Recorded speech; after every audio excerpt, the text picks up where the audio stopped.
Ce matin, j'ai reçu un mail qui m'a rappelé l'histoire d'un petit garçon que j'accompagne en coaching. Je vais prendre 3 minutes de votre temps pour vous raconter son histoire, ou du moins un extrait de son histoire. Alors pour la petite histoire, ce petit garçon, vers l'âge de 5-6 ans, avait un quotidien rempli de peur, de doutes, de stress, parce que simplement son niveau scolaire n'était pas au rendez-vous. Chaque jour, il allait avec la boule au ventre à l'école, depuis tout petit, parce qu'à chaque fois qu'il ramenait de mauvaises notes ou autre, la correction était présente dans son quotidien. Et bien sûr, ça ne faisait qu'empirer ses résultats. Puis, à force de vivre dans ces conditions, il développa différentes pathologies. Il se mit à faire pipi au lit, à se ronger les ongles, et deux, trois petites choses encore. Puis un jour, vers l'âge de 9 ans, ce petit garçon subit une humiliation dans la cour de récréation, devant un professeur, devant un millier d'élèves, à 13 heures, pendant cette récréation. Cette humiliation, il fut corrigé à coups de ceinturon devant toutes ces personnes, ce qui lui ôta toute sa confiance en lui et toute confiance en l'autre, en l'adulte, en l'humain.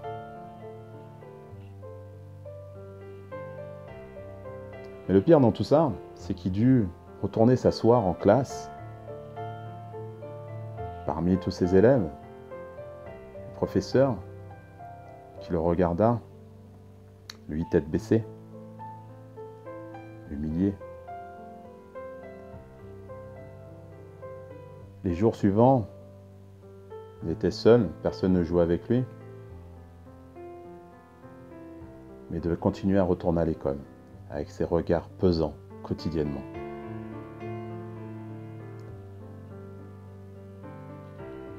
Tout ça le mena à développer un syndrome. Ce syndrome, c'est le syndrome de Gilles de la Tourette. Alors bien sûr, à ce moment-là, personne ne connaissait ce syndrome correctement et n'en parlait à personne. Il faisait des bruits incessants avec la gorge, des mouvements de tête, des hochements de tête brutaux, des pensées négatives parasitant qui se répétaient sans cesse. Et cela, bien sûr, devait le cacher à tous, tant bien que mal, il y arrivait. Et pour couronner le tout, le système scolaire décida de le faire interrompre son cursus en 5e. Ce qui confirma pour lui ce que tout le monde disait et pensait de lui, qu'il était incapable, bon à rien, qu'il ne réussirait jamais dans la vie, et qu'il était voué à faire des métiers insignifiants, quand bien même.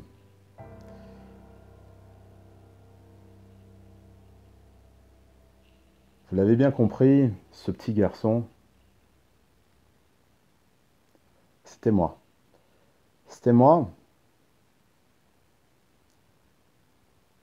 J'ai décidé un jour de l'aider simplement parce que j'ai décidé d'écouter mon histoire. J'ai décidé d'arrêter de me victimiser un jour. Parce que bien sûr, je me victimisais tous les jours. J'étais dur avec tout le monde, voire méchant parfois. Je ne tolérais que personne me fasse la leçon. Je ne laissais personne avoir du pouvoir sur moi.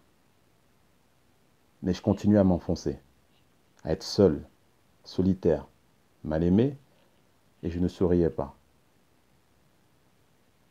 Mon destin, je le créais tout seul. Et puis j'ai eu la chance, à 30 ans, de découvrir autre chose, qui m'a permis d'écouter cette histoire, d'accepter cette histoire, qui est la mienne, et de décider de changer.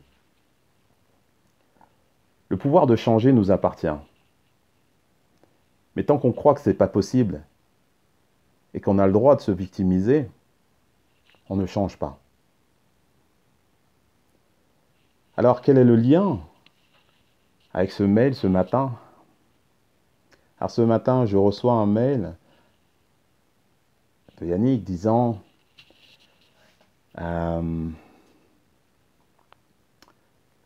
plus on part loin, plus on réussit dans la vie. J'adore, ça m'a parlé. Ça m'a ramené, je me suis dit, mais quel chemin parcouru. Doit-on se nourrir du passé qui nous empêche d'avancer, ou doit-on construire notre présent à l'instant T en acceptant ce passé et justement en changeant quotidiennement? Moi, ça me parle complètement, je suis complètement là-dedans. Et tout ce que je vais proposer, que je propose par la suite dans mes programmes qui vont venir, seront liés au changement. Donc je vous y invite. Mais pour l'instant, continuez à travailler sur vous, continuez à vous développer. Il n'est jamais trop tard. J'ai commencé à 30 ans à changer. Donc peut-être pour toi, c'est maintenant. Peut-être que tu as peur. Mais réévalue ta peur. Mais je ne vais pas vous quitter comme ça. Parce que j'ai appris une chose durant toute ma formation, mes formations, c'est qu'on peut changer d'état émotionnel comme ça, en prenant une décision. Donc, n'oublie surtout pas, surtout pas. T'as un projet, fais-le, c'est tout. Même si t'as peur, fais-le, c'est tout. Que tu doutes, fais-le, c'est tout. Personne n'y croit, fais-le, c'est tout. Yeah. Ah. Wouh. C'est bon, bah. Ah. Allez, n'oublie pas, fais-le, c'est tout. Allez, je vous aime tout. Et n'oublie pas, inscris-toi. Now. Ciao. What you ask for, 'cause when you get it, you know what you're gonna tell them, right?